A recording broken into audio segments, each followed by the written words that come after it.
sa pagkakapaslang sa biktimang si Lola Noemi Dacoycuy, 85 years old.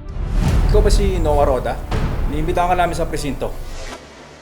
Itinuring na suspect ng Parañaque City Police ang caretaker at boy ng biktima na si Noah. Pero di nagtagal, nagduda ang pamilya ni Noemi. Sa dokumentong nakalap ng pamilya ni na Lola Noemi mula sa bangko, nalaman nilang kahit patay na ang kanilang tiyahing si Noemi at nakakulong ang itinuring na suspect na si Noah, nagkaroon ng 4 na ATM withdrawals sa bank account ng biktima. Suma total, umabot sa 19,000 pesos ang perang na-withdraw sa account ni Noemi. Dito na lumapit ang pamilya sa National Bureau of Investigation o NBI para muling imbestigahan ang kaso. Kasi during that time, meron na silang hint na hindi si Noah yung pumatay sa victim. Merong unauthorized withdrawals. Doon ako nag-workout sa pagkuha ng additional na witnesses. Nag-trace na rin kami ng makakuha kami ng mga CCTVs. Unang napasa kamay ng NBI ang ilang kopya ng CCTV mula sa kapitbahay ng biktima.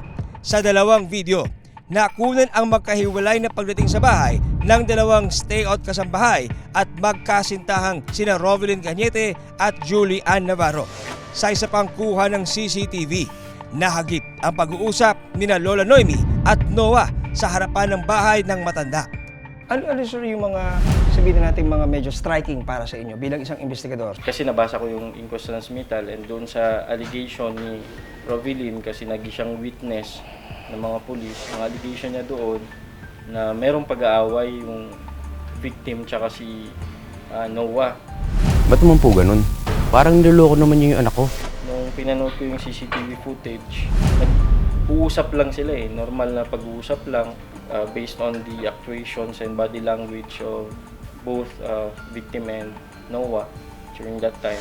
Hindi mo masasabing nag-aaway. Sa naunang salaysay ni Rovelyn sa mga pulis, sinabi niyang nang umalis sila ni Julian, iniwan pa nilang buhay si Lola Noemi. Dakong 11:40 ng umaga noong May 4, 2023 nang makuna ng CCTV ang paglabas ng dalawa na si Rovelyn at Julian palabas ng bahay ng biktima. Ayon sa NBI, mula nang umalis ang dalawa ay hindi na raw nakita ang biktima sa labas ng kanyang bahay.